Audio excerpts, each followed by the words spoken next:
Yo, boys and boy girls, this is Dire ASMR back at you again. Oh! So today, this video is going to be a little bit shorter because I have two huge projects that I'm working on.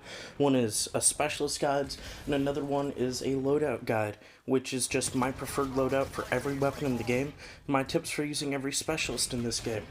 Today we have some gameplay of Infinite Warfare provided to you guys by my homie JLive. Shout out to you, bro. On Instagram at @motionlessandwhite. You can check the people I'm following, and that's him. I'll shout him out in the description. I'll put him in there. Thank you, bro. He's dropping a new gun, kids, like the little loser he is, with a Ripper Evo.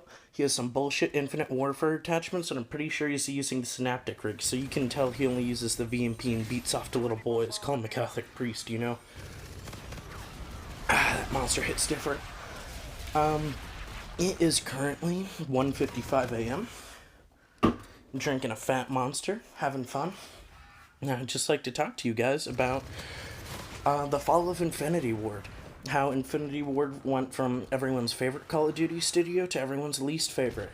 COD 4 was the most innovative first-person shooter of like the mid-2000s era. It brought forward a lot of the tropes, like the create a class system instead of just the default classes, getting rid of the hero system for regular shooters, along with those abilities to be able to personalize your gameplay through create a class, weapon progression with different attachments you can unlock, and camo grinding, which were all unique ideas along with prestiging.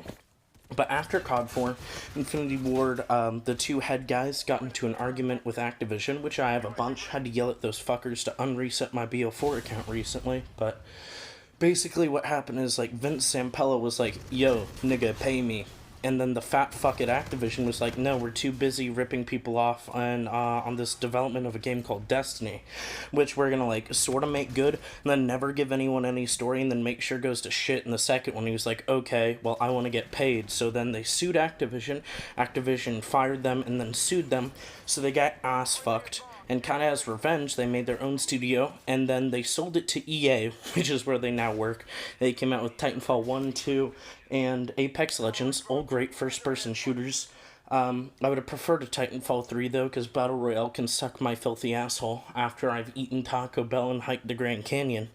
Because it's overplayed out. I'd rather have a good arena shooter or arcade shooter like COD or Doom. Doom 1 had a really good arena shooter, super underrated. Sorry, Doom 2016 had really underrated arena shooter. The new Doom's multiplayer isn't really my thing. Feels like I'm playing Resident Evil 6 MP or some shit. Whack.